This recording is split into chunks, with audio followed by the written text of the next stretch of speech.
Hey guys, how's it going? Michael Troy here. Today we're looking at Uncanny X-Men number 141 and 142, the legendary Days of Future Past. Cannot wait to show it to you. Subscribe to my channel if you have not already. Hit that like button and let's get right into it. As far as comic book legends go and X-Men lore, this is pretty much the holy grail, and these are two amazing, my original copies. This has definitely seen better days, but oh well, a loved copy. I'm sure they're worth something, right guys? Anyway, so they even made a movie of Days of Future Past. This is like the last major storyline between Chris Claremont and John Byrne. There would only be one more issue after this before John Byrne left the series. And this really set the tone for a lot of things. This, put forth, introduced like Rachel Summers, the future X-Men, just like so many things. Let's get right into it. This freaking cover is legendary, and legend has it that Terry Austin, because the way it works is that between a penciler and inker, the inker would get 1/3 of the art, the finished art, and the penciler would get 2/3. That seems fair, right? Even though the inker, it's basically everything on the board is his. But, anyway, I guess it's the caste system. Anyhow, so I guess Terry would get to keep every third cover, and it just happened that 141 is his third cover. And Terry is notoriously, much to the lament of many people, like hoarding his X-Men collection, saving it for a rainy day or something, I don't know, saving, like, I hope it goes to a museum or something like that. That would be, like, great if it has to be saved. The only downside to that is, like, he doesn't ever let it be, like, lent out to be scanned for, like, artist editions, saying like it's going to diminish the value. I don't know. It's kind of controversial. I don't want to slam Terry Austin. I love his art. It's his to do with what he will, and nobody can say anything about it. It's a shame. I mean, it should be shared with the world, but I mean, the artistry involved in this cover is amazing. Definitely has been like homaged a million times. I love so many things about it. I love the simplified features of the X-Men within, yet the way that they are defined, it still looks very detailed in a lot of ways. But then you get the different textures of like the brick wall with the shadow and then the stippling on the shadow. I mean, tremendous, amazing, beautiful. I would love to see this, hold this board in my hand and see this in person. But I think this is legendary, iconic. Like I said, it's been homaged a million times, and it's just forever one of the best covers in comic book history.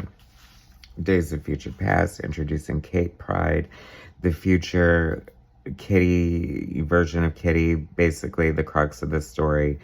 She was new to the X-Men, and I thought it was great that Chris Claremont, I feel like, I don't know, certain stories were either more Chris or more Byrne, and I don't remember who claimed this one. But come on, it is so good. What a great splash page. The little M on her shirt. So this is in the future. Great Mohican, punk, whatever. I don't know, like sort of Mad Maxian. I mean, Kitty definitely looks older. This is like John Byrne and Terry Austin, like just both at the height of their game. I feel like, and I could be wrong, just remember reading like an X-Men companion.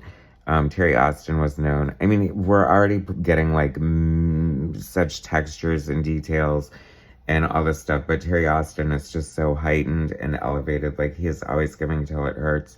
And I feel like he might have added this little like background of rubble behind them.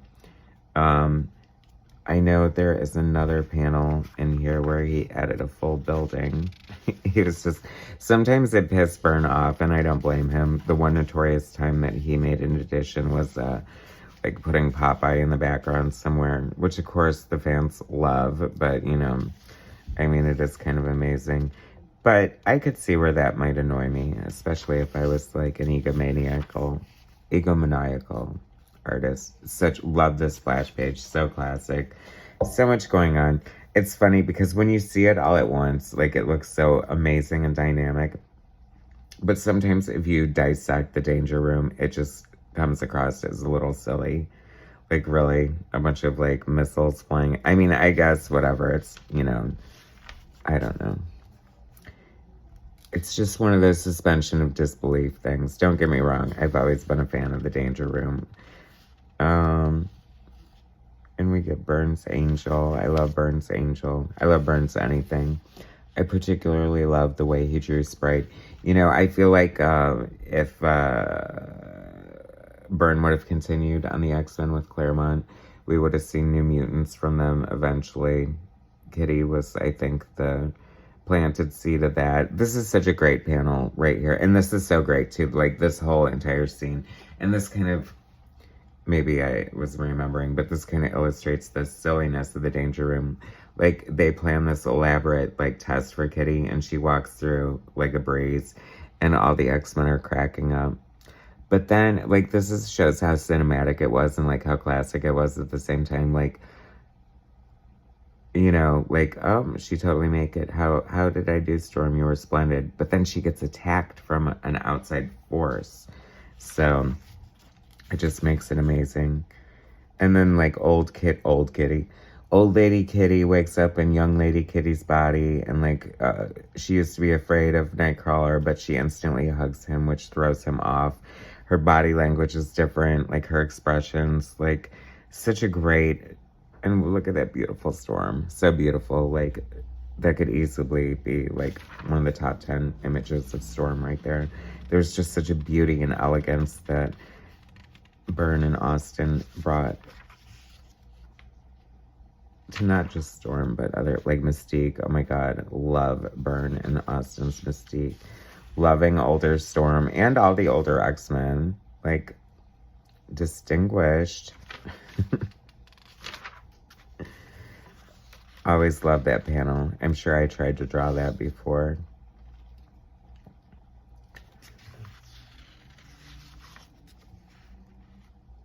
So great. So beautiful. Amazing art. Such a great house ad for Spider-Woman, too. Is that Leiloha? I love Steve Leiloha's art so much.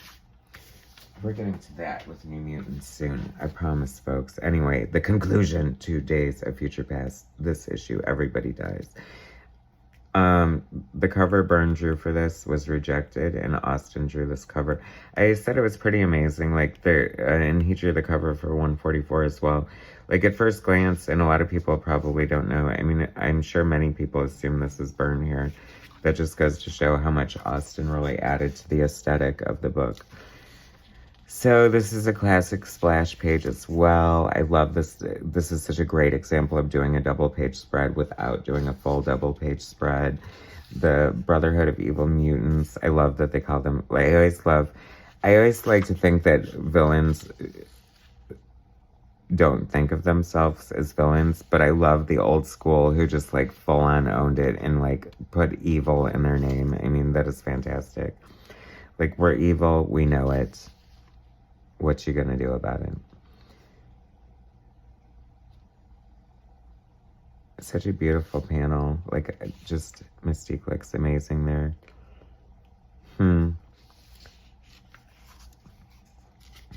Bill Mantlo and Steve Ditko. They seem to have worked a lot together. Like Rom and whatever.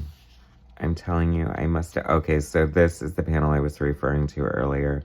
And I don't know how Byrne felt about it, but I do think it kind of adds to it, although there is something to be said. Like, the rest of the page does definitely have something going on, so the negative space might have been nice, but Austin did this entire background here with these buildings.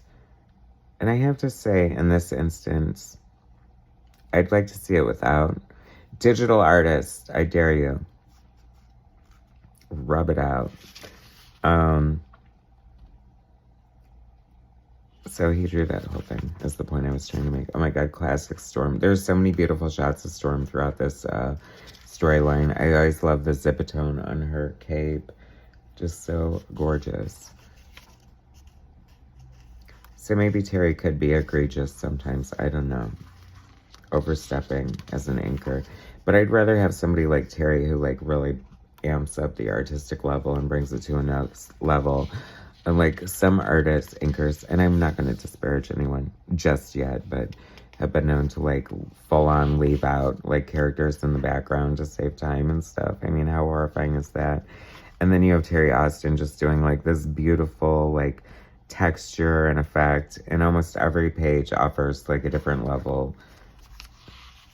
I feel like sometimes I talk more about what, as much as I love Byrne, but I've always loved this panel. That is so cool. I mean, if that is not the best, like, reveal of I Am Your Mother right here. I Am Your Mother, Kurt Wagner. There we go. I mean, how beautiful is that? I also love the camera angle. Like, their eyes are pretty much on the same level, even though she's on the ground. Beautiful stuff. Very cinematic. I mean, gorgeous, right? That is totally... no wonder Austin was able to pull that off. And this is kind of better. Sorry, Terry. But, you know, you did a great job. I love it. Anyway, classic as we know. Alright, so that is Days of Future Past. Classic X-Men storyline by Claremont, Byrne, and Austin. One of the last big stories before Byrne left. Subscribe to my channel if you haven't already. Hit that like button. Share my content, and I'll bring you more later. Thanks, guys.